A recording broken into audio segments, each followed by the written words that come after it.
Hi there, Mod Paul here from RuneScape Community Management. Back in October, we said that we were going to introduce you to some of the people around the studio. We were going to get your questions and fire them at them with a big quiz gun. Well, Noobshow and Excl were here not that long ago, and they managed to corner Mark Gerhard, our CEO, into a room, and they quizzed him hard. So hard that we had to split the video into two sections. Here's the first bit. I was talking to the testers earlier, and they said there's no beta testing right now with player usage. Is that something you guys are looking into? Or you it is. In all, what we've done is more and more ambitious projects as we've got on. Now we have dedicated people who just live and breathe balancing, for example.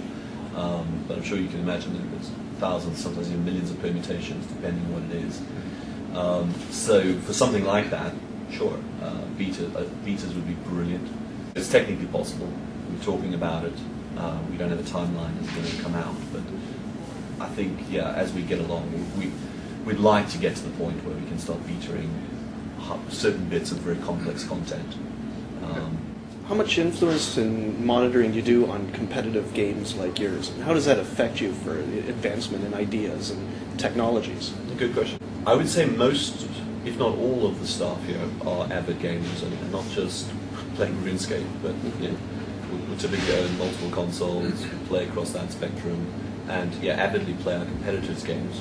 I think, but that's just because of the nature of who they are. That's not really scientific business research and going, okay, what is the pros and cons of RuneScape over WoW or anything like that. And actually, in fairness, one or two of the guys I know game designers actually refuse to look at any other games because they don't want, you call it tainted inspiration. They want it to be their ideas. From the onset, so there's a bit of a mishmash. I certainly play an avid amount of games across genres and platforms. We do have a reasonably good track of who it's called the movers and shakers are in the online space, and we'll probably look more to the online space than we do to traditional retail gaming teams. The guys who are going to ship Xbox games or PS3 games. Because we certainly feel that's where the future is, not just because we're there, but I suppose it should be more scientific than that. It's probably not. It's just, hey, these guys are doing something cool, let's get talk to them. You release artwork on your website like every month or something, right? Mm-hmm. Have you ever thought about doing that with videos?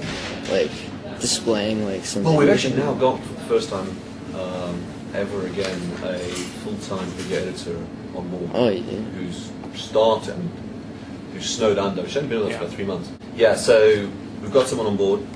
The idea is actually, as we actually just get through our wish list of all the things we want videos for, we'll actually able to start doing, video developer diaries rather than just developer diaries.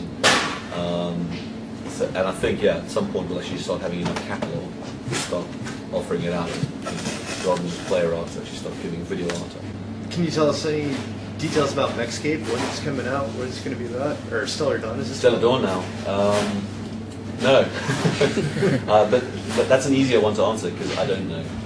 As in, the guys are, they spent the last month or two now designing it.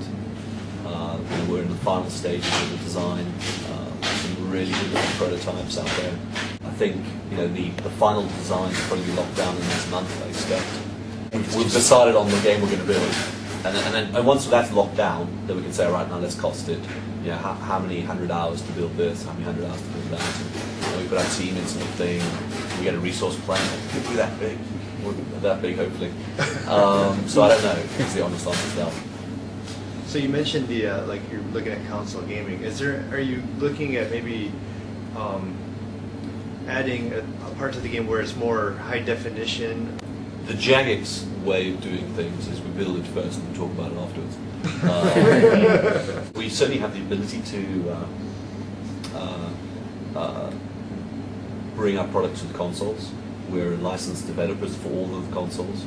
We did 1 or 2 prototypes on the consoles to say, can we do it? Yeah, we can. And only once we did, then we started talking to the console manufacturer and saying, hey, it'd be cool to extend our game onto your platform. But we've got some terms and conditions which they're probably not used to. They're used to people going, oh please, can we work on your platform? And we're going, hey, we'd love to be on your platform, but we want one global epic community. We just want to extend the community. So PC can play with Xbox, can play with Wii, can play with PS3. And that freaks them out slightly, because all three will say, yeah, sure, we don't mind if they play on the PC, but they can't play on the console. That's the first challenge. The other one is we're saying it's got to be free. You know, that's what we do. And they're saying, yeah, you can do a demo, you can do a... Yeah, it was like, again, the whole success of RuneScape has been that we've got the world's biggest free game. Until then, there was never any notion that we would charge for it. So we genuinely just built the world's biggest free game, and you know, we've done the same. If you look at all the funnel games, every one of those games is a feature-complete game. You know, it's a game with 20, 30 levels, which are free, and then if you like, there's a members expansion pack. If you take something like Zombie Dawn or something like that, you know, the New York levels, the entire US game, if you will, is free, and then you can buy or subscribe to the UK expansion pack where you get to take over Buckingham Palace with zombies and stuff. And we've stuck very true to that. So, you know, whether it was an epic-sized game like RuneScape or Stellar Dawn that we're building now, we're going to have, you know, again, a completely free game and then some sort of expansion. And our thinking being, most avid fans will go, we like that, so we like that too. Where I finished that, now I want that. We don't want to do some sort of lightweight demo.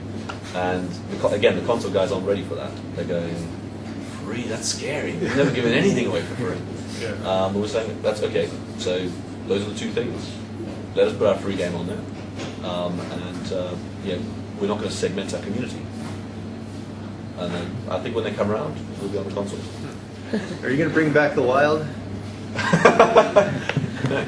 Okay, I tried, guys. Sorry.